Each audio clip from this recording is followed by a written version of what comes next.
Thank you, veterans.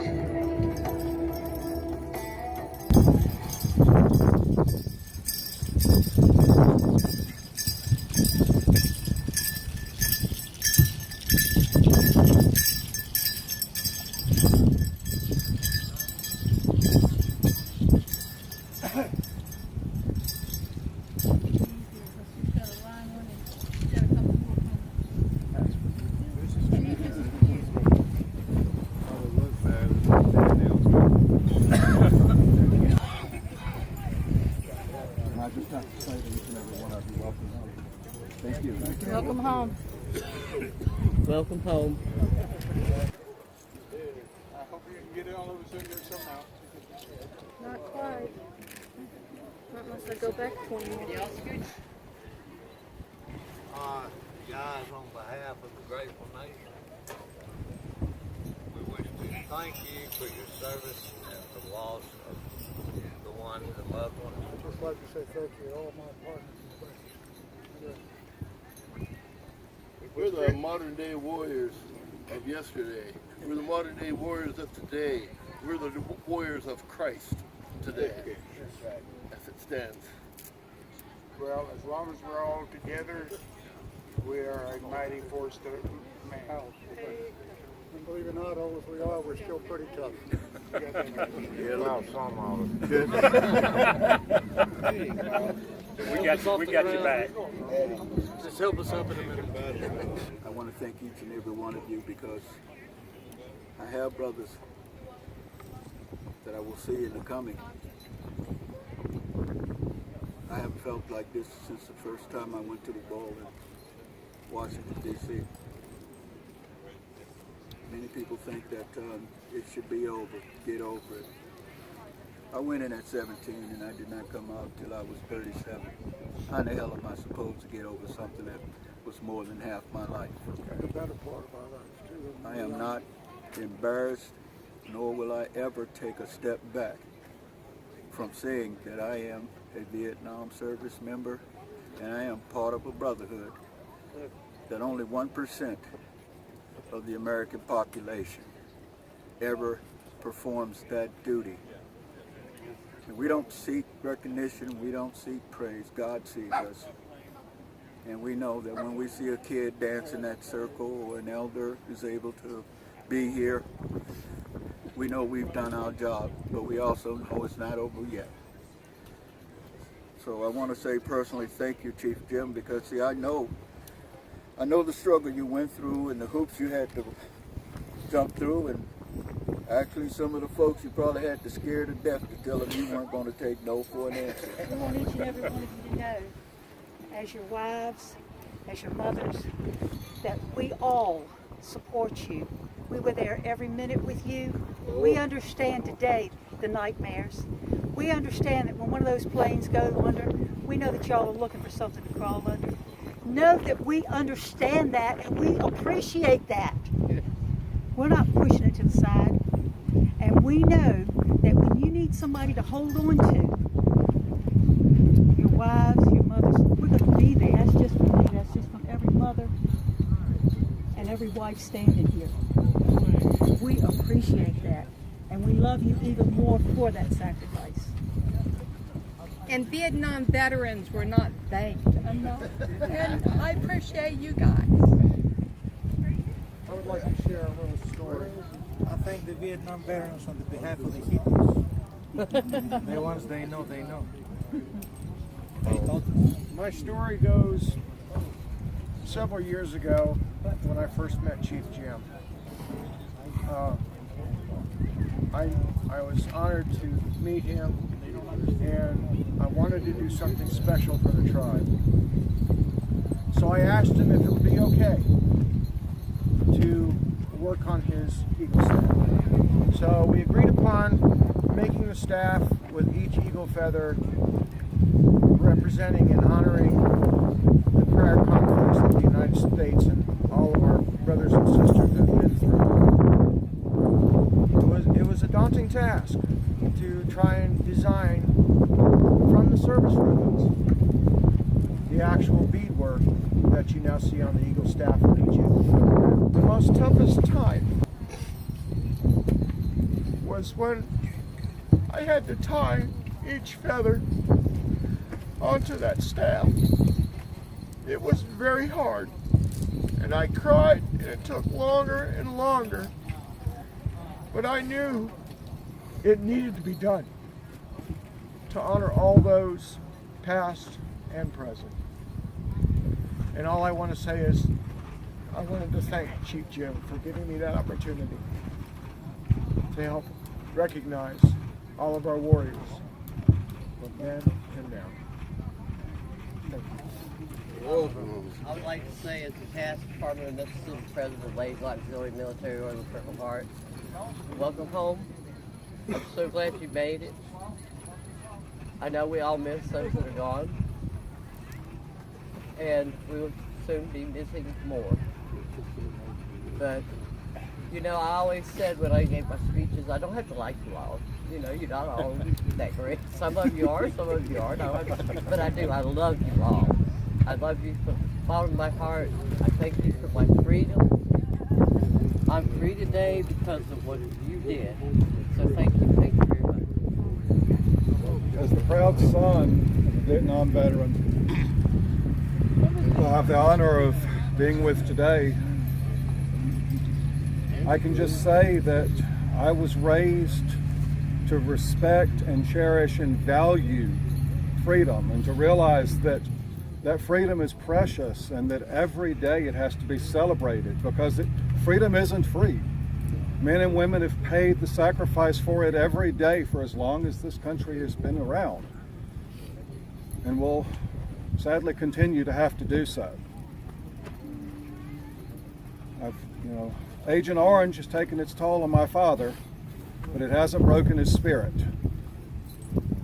And Dad, I love you, and I'll be there beside you every way. And gentlemen, every one of you are heroes. You didn't get a hero's welcome, but you're heroes, and welcome home. There when I got the ball when we were standing out there, I was looking up at the sky, and I was seeing a blue sky, beautiful blue sky, but yet I was wondering how many of those were looking down at us and saying, yeah, they hadn't forgot us. They still remember us. That's right. You know? And we're here, we're looking at them, and they're looking up at us. You know, we're still brothers, always brothers and sisters. And the names are on the wall, I tell you. Let me give you all this. When I used to go to the wall, all my emotion was surface. I would get angry, I would get sad, and all my emotion would just get out of control. The closer I got to the wall, I'm sure y'all know how it is. All the Creator told me, He says, I gave them a blessing. Let me explain to you. I was near the V, and the blessing was, you know, when they died in Vietnam, they were like all of us. We had our patriotic dream. Oh, when we come back, we're going to be heroes. We wear our uniform. We can stand tall and be proud. You know, when they died, they still had a dream. When we came back, our dreams got crushed. You know, so that was their blessing. They died still with the dream, their patriotic dream, like we were taught growing up. Be patriotic, love your country, fight for your ways and stuff. So, yeah, but many names are still etched in my heart, in my mind. But I lost a lot of them. One guy over there told me one night, he said, I can't take no more of this. 2 days later, I was helping Purdy back. He stepped on a punji stake, and I was helping him back to the chopper. And he stepped up on a dike and took the bullet right there. I'll never get over some of those guys. You know? Thank you. God bless you, brother. He has many times. I should have been dead long ago, but he still got me. He gives me strength. Word from And understanding. word from our women. Bringing that. Anything on your heart? Got any words? You know they're there. We're here. It's just our now. Even being a vet, the one person I want here can't be here because he's 92 and he can't travel. And that's my fault. He's here in spirit. He's at home in his spirit. He's a 92-year-old World War II vet. And he feels not just like, he feels like the rest of us. Even though he's World War II, he come home, they forgot. They've lost all of it.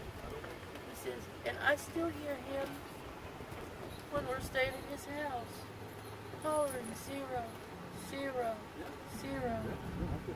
And he hits the floor. And we wonder, is this going to be the last time he gets up? And we love him. And all my brother-in-laws, the rest of my family's all military. But we never forget, sometimes it's not, and we hear all this bad. Sometimes I like to hear the one kind word, thank you. And I want to say to all of y'all here, thank you. Same to you. Thank you. You. This will be a video to share, so speak his name and we'll all tell him thank you, and you can play this for him. Speak his name. Rufus Benton Turner, my father-in-law, and the best father-in-law anybody could have. Thank you for your service. Thank you. Thank you. Thank you for your service. You are with Amen. us. Well, if it wasn't for the people in World War I, World War II, there wouldn't be a Vietnam, Korea, or any of this other stuff. I left the Revolutionary War. Yeah, I know. And I'll tell you what, if it wasn't for our forefathers that lived and went and fought for us, whenever I had a father-in-law that passed away. He was a CB. He went to Okinawa and over there repairing what the Japanese had tore up. He died in 2000, but he was not alone. But me and my wife and our family, we took care of him. That's just something you can't give up. It's a hope that we will survive with our children taking their responsibility, not with a grain of salt, but they'll get up there and prove us all that we knew that they would be. Oh.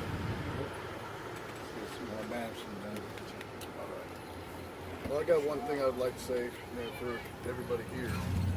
Is something that was brought up earlier. Thank you for your service. My family, my father, my uncles were all in Vietnam.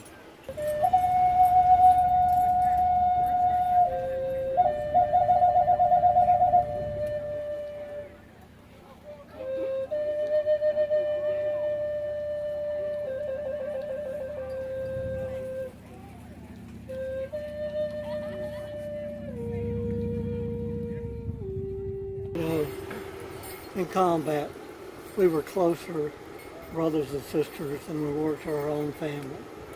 And when we came back one at a time. We didn't have that bond, we didn't have that feeling again. But we need to get it back together, because we got so many of our brothers and sisters that are out here homeless, they're struggling, they're hungry, they need jobs, they need help. And we all got to pull together and help these people. We're still finding guys sleeping in the woods, under bridges, and we're bringing them in and we're getting them in the VA, getting them in the system, helping them find jobs and get dried out or whatever's wrong. And we got to help these guys. We got to keep, helping our brothers and never forget any of them. Like Rich said, we live by rule, no man left behind. No man left behind. We try to remember that.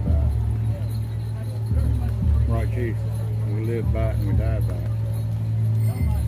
So again, I thank all of you for coming. I hope to see you next year. Thank you. Yes, sir. Okay, my name is Clifford Dumars. I'm from the Lake Traverse Reservations. I am a Dakota Sioux, and I am a Marine veteran. We're honoring the Vietnam veterans today in a good little ceremony that we had. Now, a lot of them talked about some of the problems, the strifes, and the things that they've gone through. I've talked to other Vietnam vets today about some of their, adventures. And it was a hard thing for them to go through. Now myself, serving in Kosovo in '99 to Afghanistan. I deployed and got to Jacobabad I left for Jacobabad on October 31st of 2001, just a month after, and I did 2 tours in Iraq after that. And I hear the Vietnam veterans talking about their feelings, the things that they brought home. Nobody came home a complete person. I want to say that that's very true for, I guess, all combat vets that have served in war, a conflict. That pain is always going to be there. And when I joined the military, it was in '96, and there was no war going on at that time. There was no future foreseen of war. So I joined in '96, and then back in '99, I did my re-enlistment, and that's when things kind of went a little different. We were going to start doing my first deployment, and I was to Kosovo. I joined the military because I wanted to start a new life. I wanted to start over. I wanted to get married, just to go out and see the world and get off the reservation for a while because I hadn't seen anything. Little did I know I was entering a whole new brotherhood and a new way of looking at life. Looking at life through a warrior's eyes is a lot different than what it is looking through a civilian person's life, somebody who hasn't been there or seen that or done those things, that has lost many friends. I have lost 9 friends in one night. I've lost 6 in another night. I mean, there's one of our first nights out. First thing we did is we lost our doc. Just those things that we've seen and gone through. Nobody knows those things except us, and we as veterans, we can confide in each other. We understand each other. We speak a different language. We have a different body language. Our tone is different. Our jokes are different. We can understand each other's humor. It's different from being in a civilian world. But that's what makes that brotherhood that always stands together, whether it be any of the world wars, World War I, World War II, Korea, Vietnam, the Kosovo, Afghanistan, Iraq. These different places that we've all been to. It brought us all together in one understanding that we are here and we're doing this not for us but for others. Because without us and without their support as well too, some of them didn't get that support. They still need us. I think we'll always be needed to be protectors not only for our country but for our families, and most importantly our families. I think that's a lot of our veterans look back to, is that, I'm doing this for my family, but while I'm here, I'm counting on my brothers and my sisters now to help me get back so I can be there for my family when I come home. There's not a whole lot I could really get into on it because I'm starting to get a little choked up here. Every time I see a Vietnam veteran, are you a veteran? They say yes, I am. They say, yeah, I'm a Vietnam veteran. I always make sure I shake their hand. If they say they're a veteran, I make sure to shake their hand. It was something that was told to me a long time ago, because they paved the way for us as young people. As a young person myself, I'm only 42 now, and they paved the way for us. And then the generation before them paved the way for them. Throughout history, they gave us that pride, and we've been able to carry that pride forward and give that to our next generation, our children's children, our grandchildren, and hopefully my children, my grandchildren, my great-grandchildren will have that same pride and that integrity to do what's right for their families, the country, and protect who we are and carry on our heritage and come to POWs and learn to sing at the drum, because that heart of that drum is like every one of us military men who served, our hearts beat together. So that's one of the things I love about POW. I get to meet vets here, see old friends, we tell what we've been doing, what's happened in the last year, and we'll see you next POW.